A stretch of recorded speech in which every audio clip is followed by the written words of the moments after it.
नमस्ते दोस्तों। विटिलिगो एक ऐसा बीमारी है जो सिर्फ हमारे शरीर को नहीं हमारे मन को भी प्रभावित करता है। इसका साइकोलॉजिकल इम्पैक्ट बहुत ही गहरा है।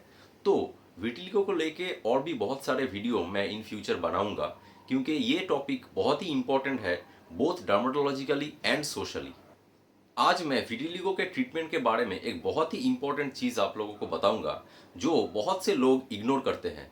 लेकिन इसको इग्नोर करेंगे तो रीपिगमेंटेशन होने का चांसेस उतना ही कम हो जाएगा, और स्किन का जो जगह सफ़ेद हो गया है वहाँ रंग फिर से वापस आना बहुत ही मुश्किल होगा। तो इस वीडियो को एंड तक देखिए, फिर आपको बहुत फ़ायदा मिलेगा। तो चलिए शुरू करते हैं।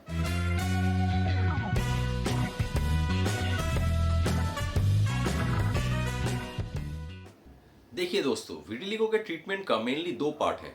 पहला पार्ट आता है जब ये बीमारी एक्टिव स्टेज में रहता है, मतलब स्किन का जो एरिया सफ़ेद हो गया है उसका आकार या साइज बहुत जल्दी से बढ़ रहा है या ग्रो कर रहा है, या स्किन के नए नए जगह फिर से सफ़ेद होने लगे हैं, तो हम समझेंगे कि वो बीमारी तभी एक्टिव स्टेज में है। तो उस स्टेज में सबसे ज़्यादा इम्पॉर्टेंट है उस बीमारी को फैलने से रोकना, यानी उसको स्टेबल बनाना। और ट्रीटमेंट का दूसरा पार्ट है, जो एरिया स्किन का ऑलरेडी सफ़ेद हो चुका है उस एरिया में स्किन के नॉर्मल रंग को फिर से वापस लाना। तो दोस्तों, रंग वापस लाने के लिए जो चीज़ बहुत इंपॉर्टेंट है, वो कहा तो सभी पेशेंट्स को जाता है, लेकिन बहुत कम पेशेंट्स ही उसको सही तरीके से इम्प्लीमेंट कर पाते हैं। इसीलिए मोस्ट ऑफ द केसेस में अच्छी तरीके से रंग वापस नहीं आता है। और वो चीज़ है दोस्तों, रेगुलरली धूप लगाना।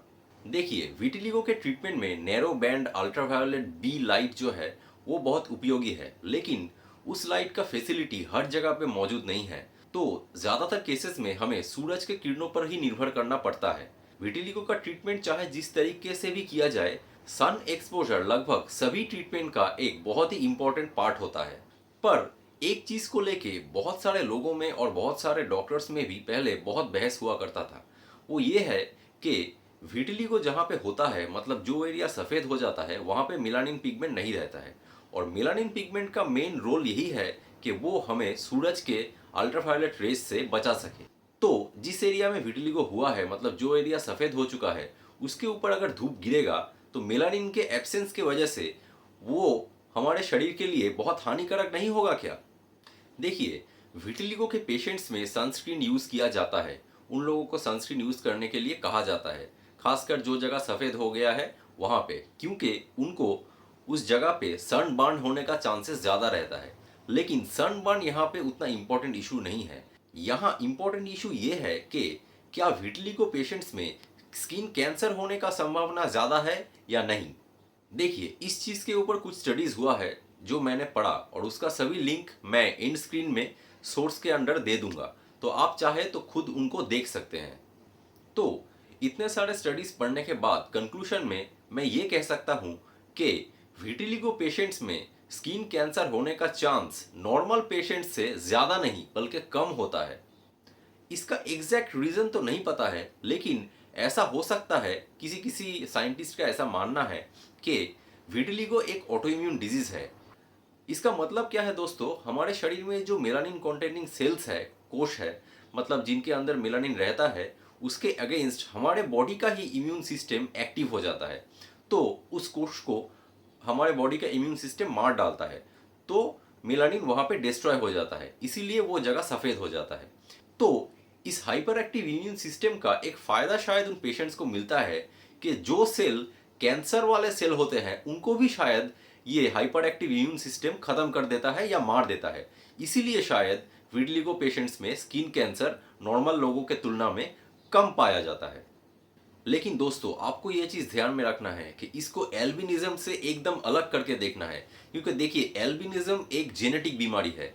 उसमें क्या होता है, जेनेटिक म्यूटेशन के वजह से मेलानिन पिगमेंट तैयार होने में दिक्कत होता है, तैयारी ठीक से नहीं होता है। वो एक कॉन्जेनिटल डिजीज है, जेनेटिक बीमारी है। तो वहाँ पे कोई भी ऑटो इम्यूनिटी का चक्कर नहीं है। इसीलिए एल्बिनिज्म के पेशेंट्स में स्किन कैंसर बहुत ज़्यादा मात्रा में पाया जाता है नॉर्मल पॉपुलेशन के तुलना में, जो कि विटिलिगो के केस में बिल्कुल ही उल्टा है। तो अगर विटिलिगो आपको हुआ है तो आप सनबर्न से खुद को बचाने के लिए सनस्क्रीन यूज कर सकते हैं। लेकिन अगर आप बिल्कुल ही धूप नहीं लगाएंगे ट्रीटमेंट के वक्त पे, तो क्या होगा, यूवी रेस से जो मेलानिन सिंथेसिस स्टिमुलेशन होता है जिससे रीपिगमेंटेशन होता है, वो स्टिमुलेशन नहीं होगा, तो रीपिगमेंटेशन होने का चांसेस कम हो जाएगा।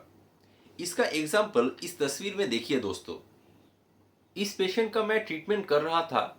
इनको कहा गया था कि एटलीस्ट हफ्ते में 3 दिन जहां जहां सफ़ेद हुआ है वहां पे 10 मिनट करके धूप लगाना होगा, पर इन्होंने उसको ठीक से फॉलो नहीं किया, जिस वजह से देखिए बॉडी के जो पार्ट साड़ी से ढका हुआ रहता है वहां रीपिगमेंटेशन स्टार्ट नहीं हुआ है, और जो पार्ट एक्सपोज रहता है वहां रीपिगमेंटेशन स्टार्ट हो चुका है। अब इस पेशेंट का तस्वीर देखिए दोस्तों।